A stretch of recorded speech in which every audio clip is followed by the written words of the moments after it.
Hey there! Some of you wanted to meet an art student, and with me today is a beautiful art student studying at the School of the Art Institute of Chicago. Alkavi, welcome to the show. Thank you so much. So actually it's my third year in the school, and initially when I went there I didn't know what I wanted to do.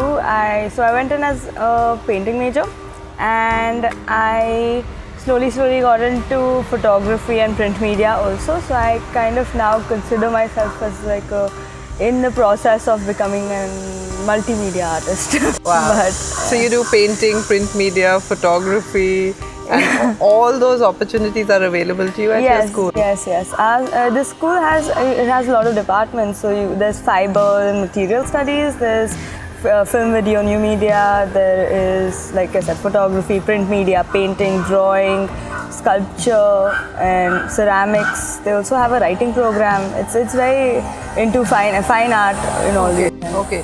So looking at all the different art schools around the world, I would say this one is like a great fine art school. Definitely. It is a very good fine art school, and it gives emphasis on students and their thinking more than like telling you to draw something. They'll try to make you think in a way that you kind of derive what you want to do as an artist.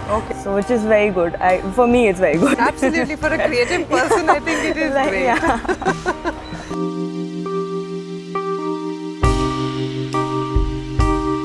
And tell me, in terms of choosing majors, is it very streamlined, or can you just take any subject from anywhere and sort of end up? So I'll give you my own example. I have taken a class in fibers, I've taken a class in art therapy, and then I took a lot of classes in painting, drawing, print media, photography and sculpture.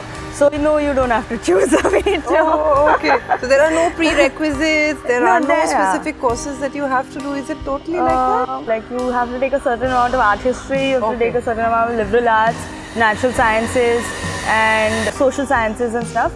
But it's more, so you can be a Bachelor of Fine Arts in studio, and studio would come under all these things. But you could also do architecture, interior architecture stuff, visual communication and design and stuff like that. But if you're doing a Bachelor of Fine Arts in studio, you don't have to be like, I'm doing a Bachelor of Fine Arts in studio only in print media, only in photography. You can do that if you wish to, but you don't have to. You don't have to.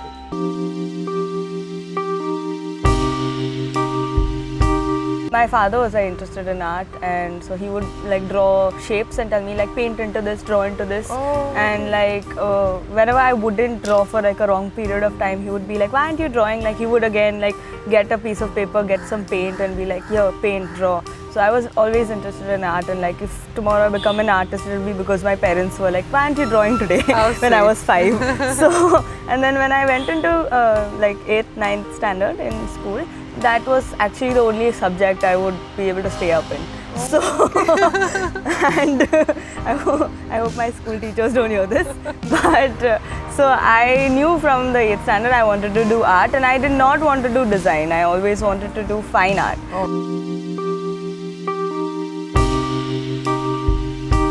So what advice would you want to give to a high school student, not very sure whether they want to do fine arts or not, just interested in art and looking at colleges? What would you want to say to them?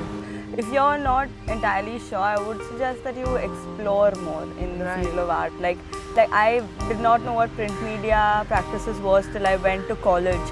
Had I known earlier, I would have taken those classes in my freshman year, because that's something that I always wanted to do but didn't know anything about. What I did not do was research more on like topics that I like, fields within the arts that I could have done.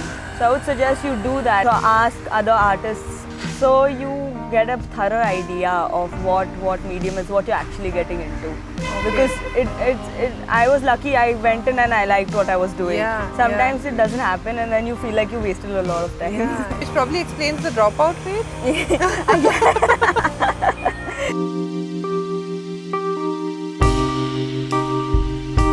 Actually, I'm a part of the student programming board, and I used to work for Residence Life as a coordinator over there.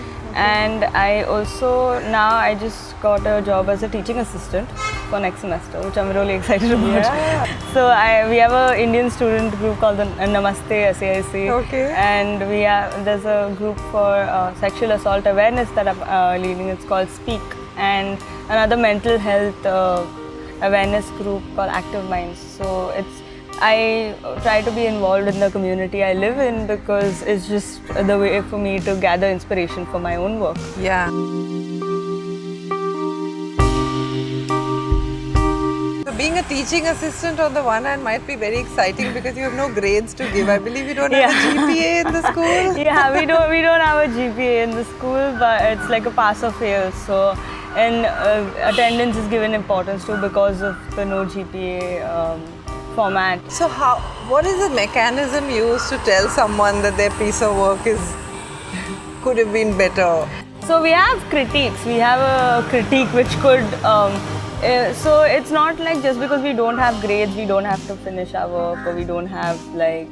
If you don't make good work, people will tell you on your. There's no filter in critiques that way. Okay. Because most of us go in for like a cold read where you don't tell people what you're doing, but you just like try and see if the viewer is understanding, which is what would happen in a real life scenario. If you put a piece of work in an art gallery, you can't tell every person that comes there what you're trying to do. Yeah. So that's how it's like they're training you to be an artist. Wow.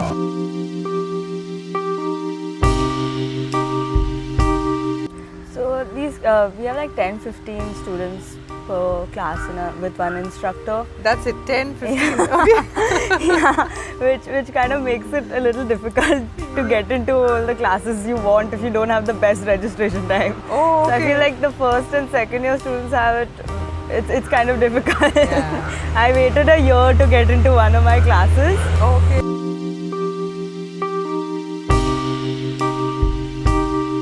So your school is located bang in the middle of Chicago. Yeah, and I understand Chicago is big for art. So what are the sorts of opportunities you get in terms of internships, in terms of various other career opportunities that your college facilitates for you? So we have a career and co-op center in our college, and you can go there and they'll help you develop your resume, they'll help you develop your portfolio, they'll get you in contact with the kind of artists you want to assist or the kind of internships you want. Okay. What are the sorts of opportunities you've taken up? So I like to volunteer at places to teach because that's something I would want to go into in the future. So I kind of tried doing those kind of things and develop my work and my portfolio in that sense. Right. So there's a student wondering, how should I take my career forward without any support from my parents back home, and I'm all by myself. So what advice would you give them in terms of taking that next step to launching their career as an artist? So you would have to struggle enough for a few years, and as in any or most career paths, you would have to assist an artist, or you would have to do an internship, or you would have to work in a gallery as a gallery assistant. Like there's a lot of shows in Chicago that you can be a part of. You just need to be aware of that.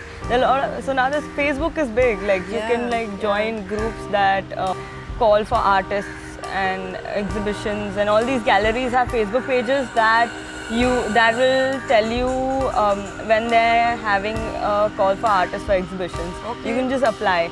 Like what I would say is like start off in your first or second year applying to every opportunity you find, because once you start applying, that's the only way you learn how and what you're supposed to do and not do.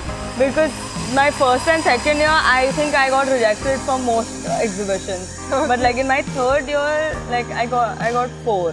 4 exhibitions? Yeah, so I've had like there are 3 on right now. Wow, as we speak. So if you're an artist and you want to go into that, make your website have a resume that you're filling out from your first, second year. And you don't have to have a full like length of like 20-page like website. It's fine. Like I didn't start till my third year, and then it gets like, okay, I have too much work now and I don't know what to not put.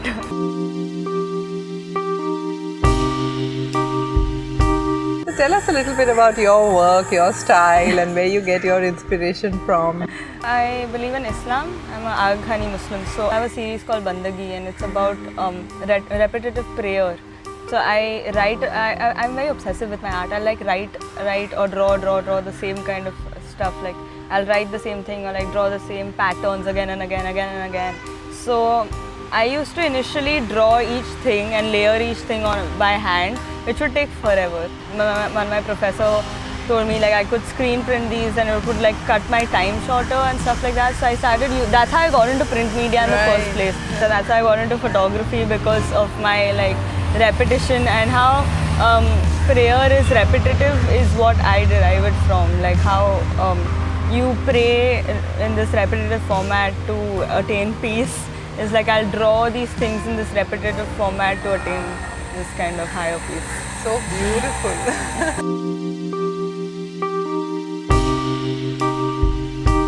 It would be diverse.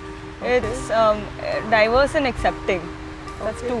But Yeah. So when you say diverse, I also understand it's very international. it is very international, and everyone, they're very curious to learn about you or each other, and very open to new ideas and events. Like our school, we have Diwali celebrated every year with a huge turnout in our school, and they have the Lunar New Year celebrated and everything. So Yeah.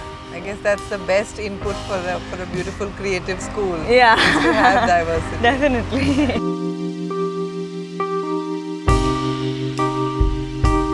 So we don't have an entire like campus. It's in the city. So they have 3 big buildings that we have student housing in. And I used to live on campus for 2 years, for my Okay. first 2 years. So it's very good. Like the rooms are spacious, and we have our own kitchen inside and our own bathroom. Inside And- the room, Yeah, I do fully functional. understand it's one of the biggest Yeah. dorm spaces or room Yes. spaces. yes. It's very good. It's we have our own kitchen, like the fridge and they have a oven upstairs, but like Wow. microwave, and it's like a big thing to brag about apparently. Like, Sounds so much fun, and you're at the right place, in the right city, and I wish you all the luck with Thank your you so paintings much. going forward. Thank you for Thank- being on the show. thank you so much for having me. Please click the subscribe button below. Like me at facebook.com/chetchat101. Follow my Twitter handle chetchat101 or at Instagram chetchat101. Please leave your comments in the sections below. And if you'd like me to feature any particular college, please let me know. Thank you.